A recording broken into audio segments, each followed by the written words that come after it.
Generalforsamling Skanderup Landsbyforening den 13. maj 1980. Og her er vi så fra Skanderup Sogn, og titlen på aftenens film, Herfra, hvor verden går.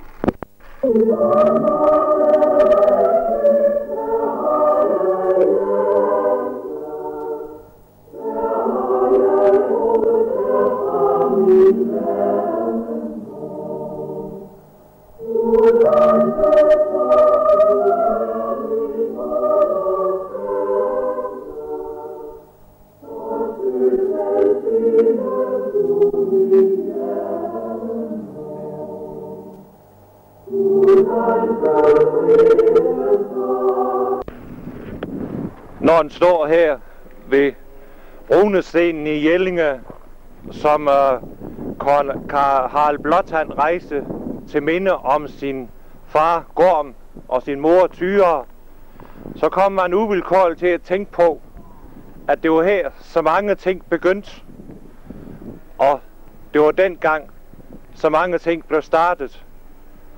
Dengang Danmark ligesom steg ud af disen en sommermorgen.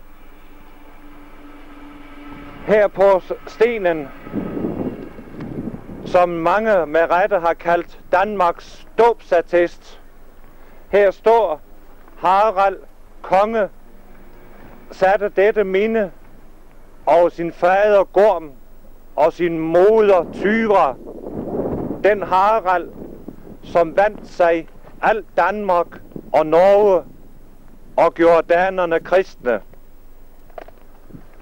Stenen her er rejst omkring 980, altså lige omkring 1000 år siden.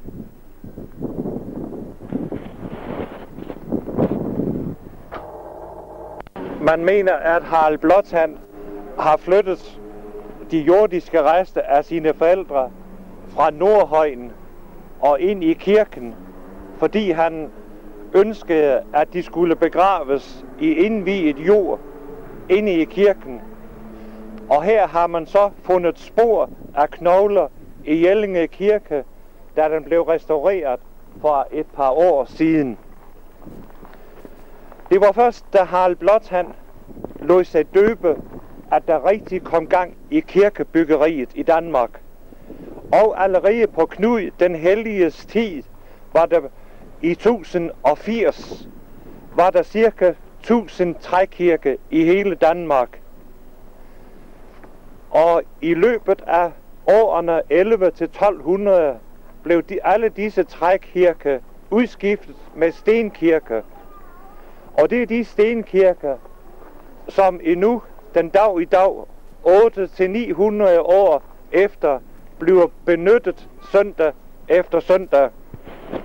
Og ud fra alle disse kirker opstod så de nuværende kirkesogne. De kirkesogne, der til dagligt danner rammen om vores folkelige kulturværdier. Og de danner også rammen om vores daglige hverdag i fest og i glæde og sorg. Og skal vi så slutte her ved runestenene med at udtale et æret være Harald Blåtands minde. Er bryllup i Jellinge Kirke i dag. For 1000 år siden kom unge Thyra Dannebod til Jellinge. Men her kommer Jellinges Thyra anno 1980. En henrivende, smilende forårsbrud. Vi ønsker hende alt mulig lykke. Lejerskov Kirke er bygget cirka år 1200. Kirken er opført i smukke, tilhugne granitkvadre. Det hvide tårn er synligt vidt omkring. Lejerskov Kirke regnes arkitektonisk for en fremragende bygning blandt vores landsbykirker. Vi er nu i Jordrup by, og her ser vi Jordrup Kirke, der er bygget så sent som i 1885 i røde sten. Før denne kirke blev bygget, lå der en lille forfalden kampestenskirke. Og Valgmenighedskirken i Skanderup er bygget 1922 og falder meget smukt ind i landsbymiljøet i Skanderup. Skanderup Kirke er ca. 800 år gammel. Tårnet er bygget i 1875. Korset på kirkespiret er lavet af gamle Jens Smed i Skanderup af hjulskinne jern. Kuglen på spiret er skuret sammen af 2 halvdele og er så stort, at den kan rumme 2 skæpper ru. Her ser vi så Ferup Brugsforening, som er lige på nippet til at dreje nøglen rundt. Vi ser, at vægten står i vinduet, og det er ingen godt tegn. Her står vægten, som sikkert er til salg. Og her har vi Ejstrup Brugsforening. I Ejstrup Brugsforening, der handler man jo både fra selve byen og fra Branderup og Højrup. Og det er nok en af de brugsforeninger, som vil overleve i hvert fald endnu i en årrække. Her ser vi ind over et af de smukkeste landskaber her på egnen, nemlig udsigten ned over landsbyen Ejstrup, som ligger der foran Branderup Bakker.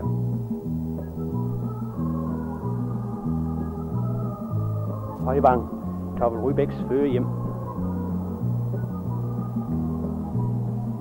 Og her har Rybæk så boet i sine unge dage.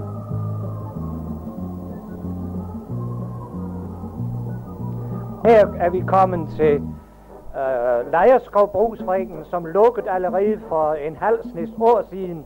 Og her har man altså ingen brugsforening mere. Man må tage helt til Jordrup, når man skal købe dagligvarer ind.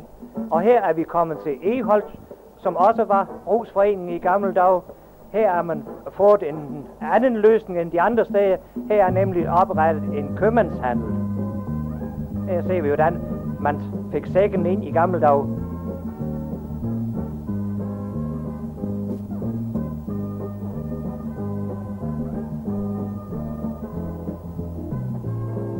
Og her ser vi så Geldballestenen, der står som symbol på de frihedselskende geldballebønder. En meget smuk sten. Og her ser vi det industrialiserede landbrugsindustri i Geldballe.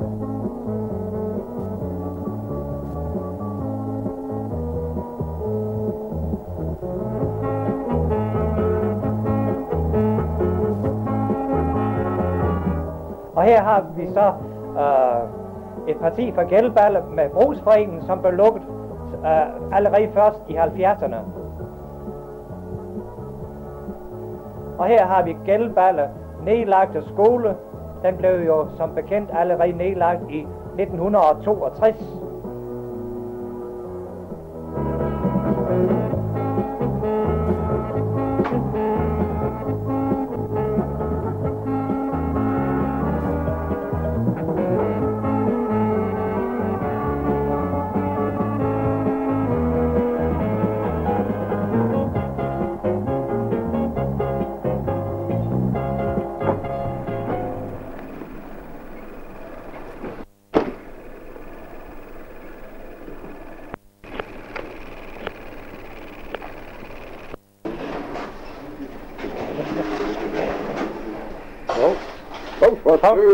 Hvad er du lov?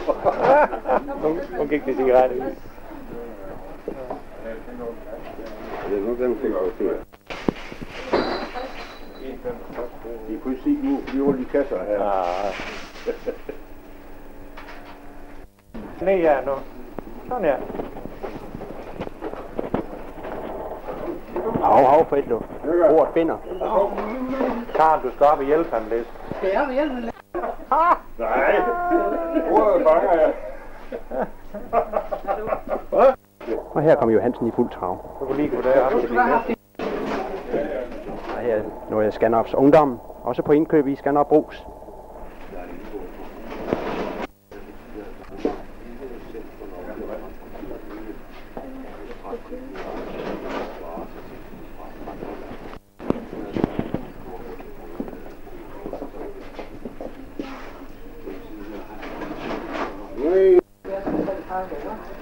Jo.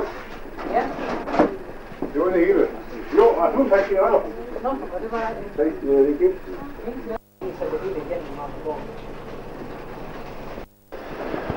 Hans Carlsen, vi hører jo stadigvæk om en hel masse små brugsforeninger, der lukker rundt omkring i landdistrikter. Blandt andet har Fær Brugsforeningen lige lukket, og jeg har også læst i avis, at Østerstar Brugs har lukket for nylig. Hvordan mener du, at situationen er her i Skanderup? Kan vi stadigvæk blive ved at holde gang i vores brugs? Ja, det håber vi jo.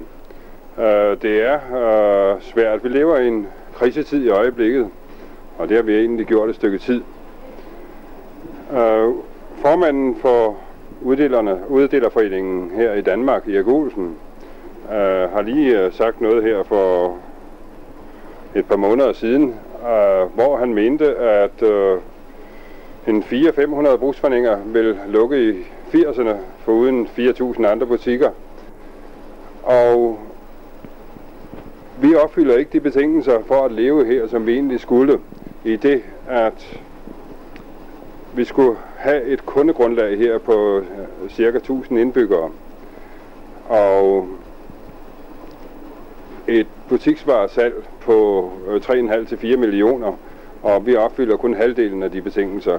I indbyggerantal knap nappen da. Men så er der andre ting, der kan spille ind. Det er vores udgifter ikke.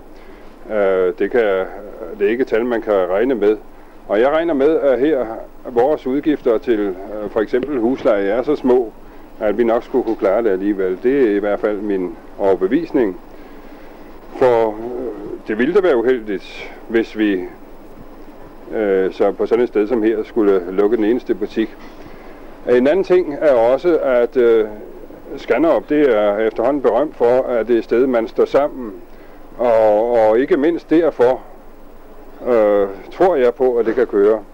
Mener du, det vil hjælpe noget nu? Vi har fået Engehaven er ved at få ud den udbygget om. Der kommer jo trods alt den 16 nye husstande derom. Ja, det hjælper afgjort. Allerede dem, der er flyttet ind, det kan vi mærke. Vores omsætning er stigende. Jeg vil sige, det går.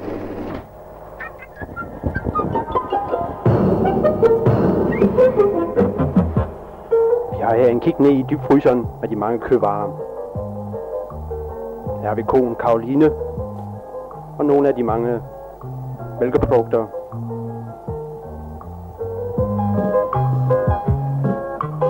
Andet her.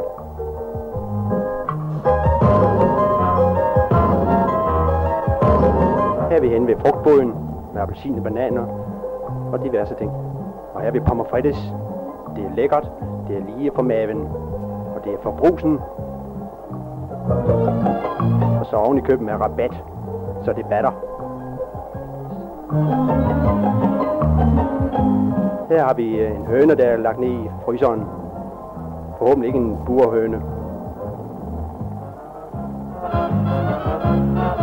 Og her har vi pikantosten, flødeost med krygeurter.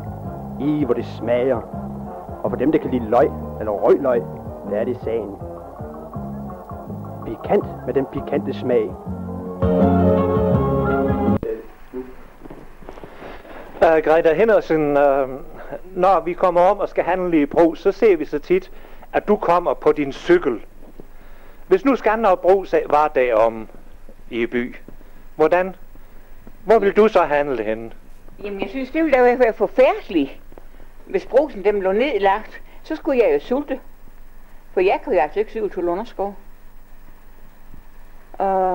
Og jeg synes også, når jeg kommer i Brugsen, så får jeg en snak med en eller anden dernede. Det lever også lidt op, når man er inde. Det kunne jeg tænke mig. Ja, det synes jeg. Og så synes jeg, hvor uddelerpar, det er sådan et par glade mennesker at se på. Og Carlsen, kan du ikke finde det, siger han til mig. Så skal han nok komme og hjælpe mig. Jo, og det synes jeg, det er helt i orden. Ja. Så jeg vil jo nødigt undvære Brugsen. Ja, det kan jeg godt forstå. Ja. Det. Og så svinger vi ned i Engehaven. Det er jo her nybyggerne i i Skanderup har begyndt at florere. Her ser vi det rødeste røde hus i hele Skanderup. Og her råder man med haveanlæg og alt muligt. Vi ser Per Laursen i fuld sving med at lave et eller andet fint. Elsa inde lave kaffe. Og her kommer vi hen til Bitten, Riese og Henning, der bor i det flade tag, under det flade tag. Og her kommer vi til det meget smukt hus. Ja, hvad hedder det der? Det er svært at huske, hvad de ved endnu, alle de nye. Og her bor så storbonden Henning Christiansen med hans smukke hus. Der er I er jo nogle af de første, der flyttede ind her i Enghaven. Og nu har I snart boet her i et halvt års tid. Kan du lige fortælle os lidt om, hvorfor valgte I at bygge her i Skanderup? Ja, den væsentligste grund til, at vi byggede her, det er selvfølgelig, at Henning er lærer i Lunderskov. Og havde kørt turen fra Bramdrup til Lunderskov i 2,5 år. Og det var ved at blive for meget med de der voldsomme vintre, og så havde vi tit kørt igennem os, så jeg havde sagt til Henning, at Kastanjealléen, den var meget smuk.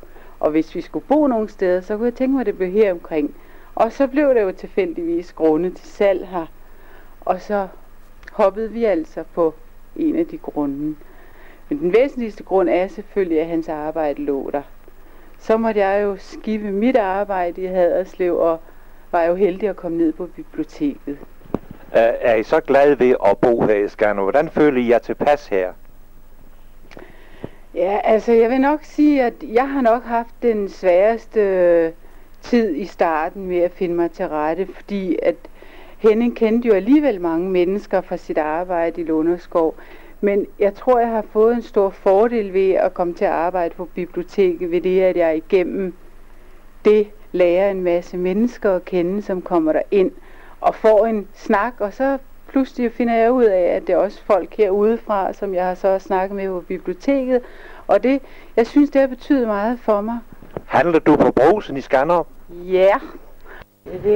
Ruth Hansen, jeg ved, at du er meget interesseret i samfundsforhold. Er det en interesse, du har fra dit barndomshjem, eller fortæl os lidt om, hvad du mener for eksempel om unge pigers uddannelse, sådan noget, hvad du ved om den slags? Jo, førhen i tiden, der kom de unge piger jo altid ud lige fra skolen af, og der mente man jo altså, om ikke andet, så fik de plads som lille pige, og så fortsat senere hen.